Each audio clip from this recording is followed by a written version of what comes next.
Bom dia, eu sou Gabriel Marconi e hoje eu estarei apresentando o trabalho sobre os pensadores clássicos e os seus antecedentes. Para entendermos os pensadores clássicos, primeiro necessitamos de entender os seus antecedentes. E nada melhor do que começar com os mercantilistas. Os mercantilistas formaram a primeira escola econômica da sociedade moderna.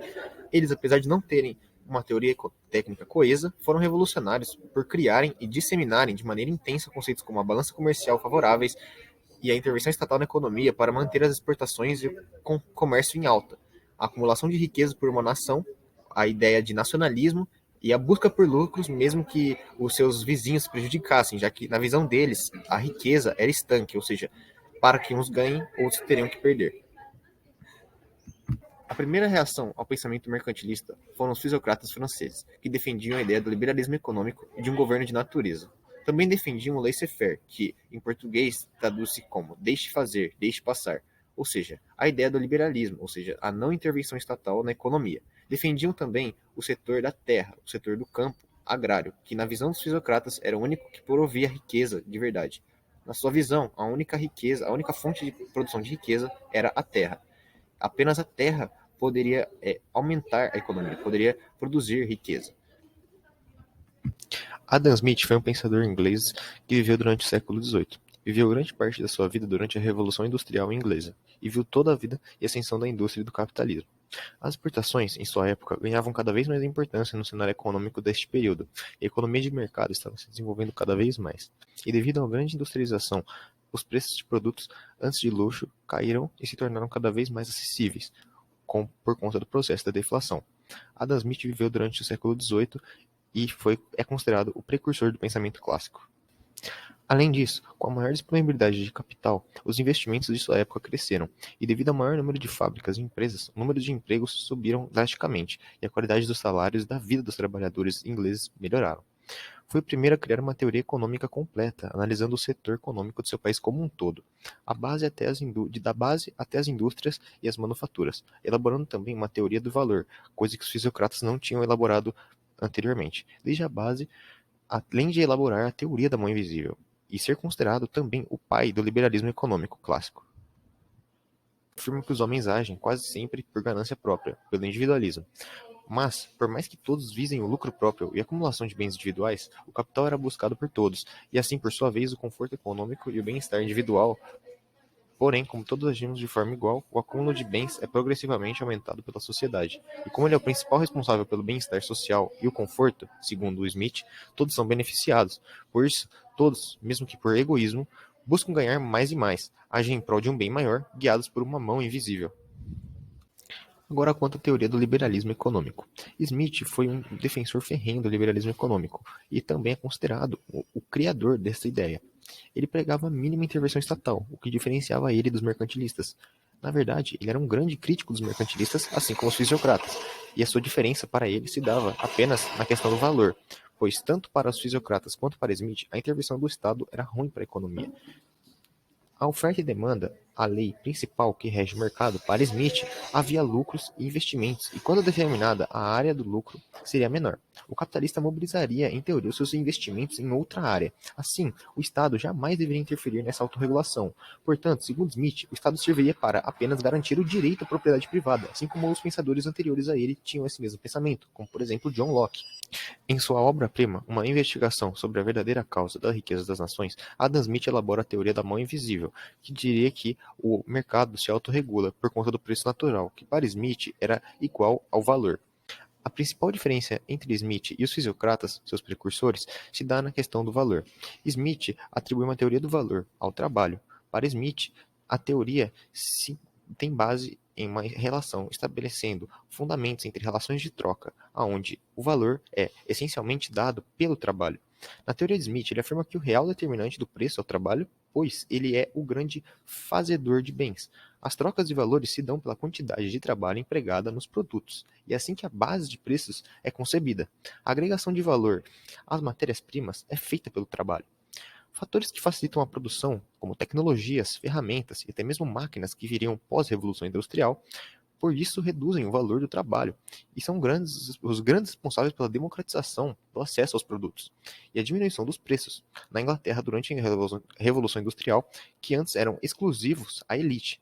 Exemplo, A posse de um produto que demoraria 100 horas para a produção vale mais do que um produto que demora 5 horas.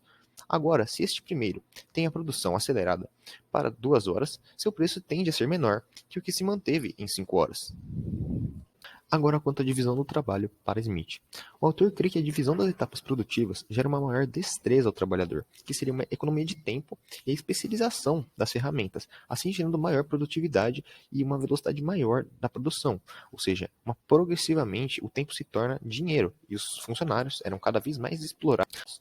Também foi a maior velocidade que diminuiu progressivamente a quantia de trabalho empregado em cada produto, que com isso diminuiu progressivamente o preço dos produtos, ampliando o acesso a estes a toda a população. Por meio deste maior acúmulo de bens, o bem-estar social também aumenta-se, já que, portanto, quanto maior a oferta, em teoria, o preço cai.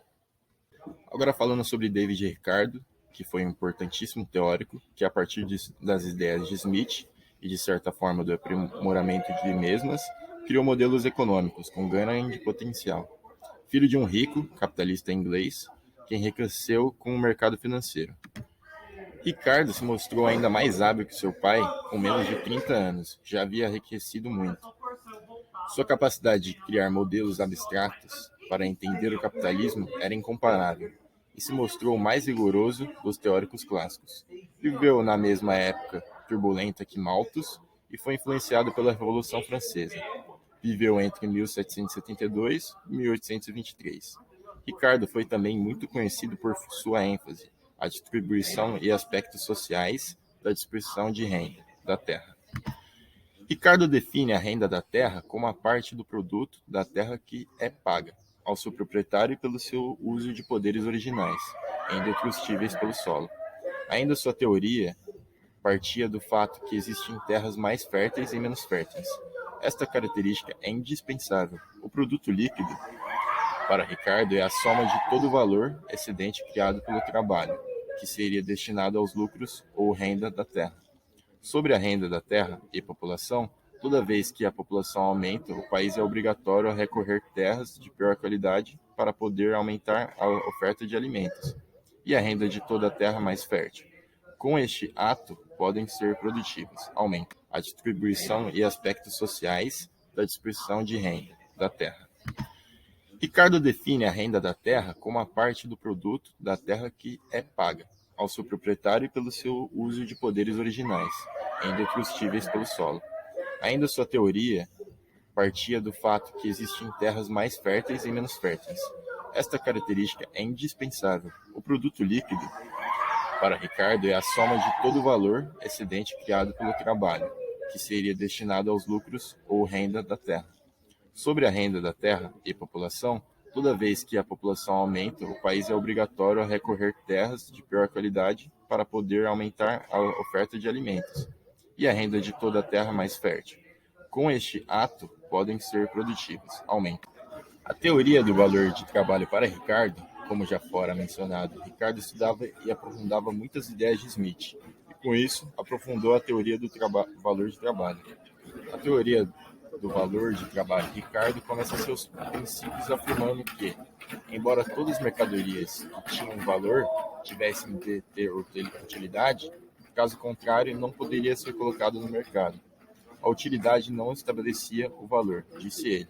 Possuindo utilidade, as mercadorias recebem seu valor de troca de duas fontes, de sua escassez e da quantidade de trabalho necessária para sua obtenção. Na página seguinte, afirma que a escassez era muito importante, apenas para as mercadorias que não pudessem ser produzidas livremente. Ricardo afirma que as vantagens de cada país para a produção de determinados bens devem ser levadas em conta do comércio exterior, e esta é uma das bases de divisão internacional. Agora falando sobre John Stuart Mill, que foi um grande sintetizador do pensamento clássico, seu trabalho foi o principal texto de ensino ao pensamento econômico no fim do período clássico e início do neoclássico. Ele foi de 1806 a 1873. Foi o último grande economista da escola clássica e, sem dúvida, o maior desde a morte de Ricardo em 1823. Na maturidade de Mill, quando a escola clássica havia declinado, ele começou com alguns conceitos-chave, a estrutura clássica construída por Smith e Ricardo.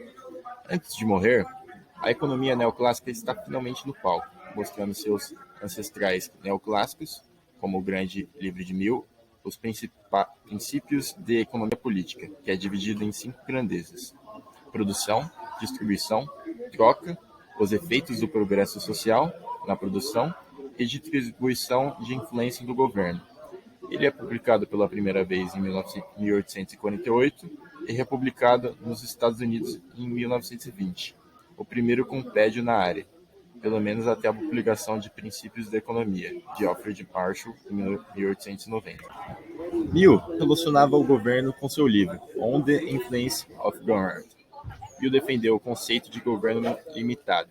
Em todas as comunidades mais desenvolvidas, a grande maioria das coisas é feita de maneira pior, pela intervenção do governo, deixando assim que os indivíduos mais interessados na questão fariam e cumprissem eles mesmos. É preciso avaliar de forma popular de que as pessoas entendem seus próprios negócios e seus próprios interesses. Os salários para Mill dependem principalmente da demanda e oferta de trabalho. A demanda pelo trabalho depende daquela parte de capital reservada para os pagamentos do salário, e a oferta de trabalho depende do número de pessoas à procura de trabalho. Sobre a regra de competitividade, os salários podem ser afetados por qualquer coisa, exceto pelas somas relativas de capital e de populações. Os valores do salário não podem aumentar, exceto por um aumento das reservas agregadas empregadas na contratação de trabalhadores, ou por uma diminuição do número de trabalhadores empregados. Segue-se então, de acordo com Mill, que o governo pode aumentar o total dos pagamentos do salário ao fixar um salário mínimo, acima do nível equilíbrio, determinada uma reserva de salários de um tamanho fixo. A renda salarial mais alta que alguns trabalhadores receberiam seria compensada inteiramente pela renda salarial perdida daqueles que ficaram desempregados.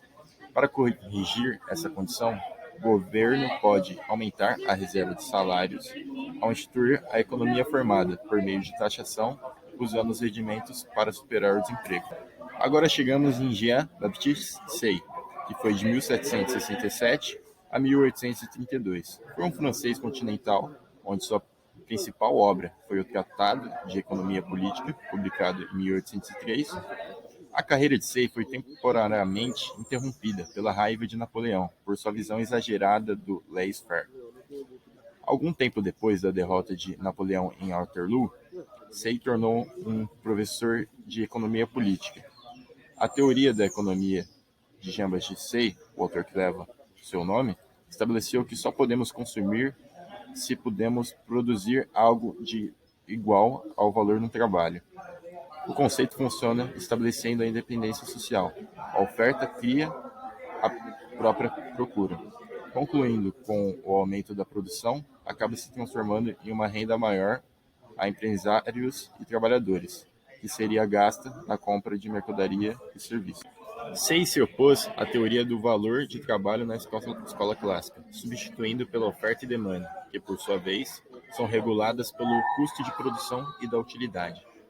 Suas discussões sobre oferta e demanda não incluiu o desenvolvimento dos planejamentos, mostrando relações preço e quantidade, como fez Marshall. Em vez disso, os termos oferta e demanda foram utilizados de forma imprecisa. Say contribuiu para a teoria moderna dos custos de monopólio, ao apontar que monopolistas ricos apenas criaram o que atualmente chamamos perdas de eficácia ou perdas de peso morto, mas também usaram recursos escassos na sua concorrência para obter e proteger suas posições no monopólio.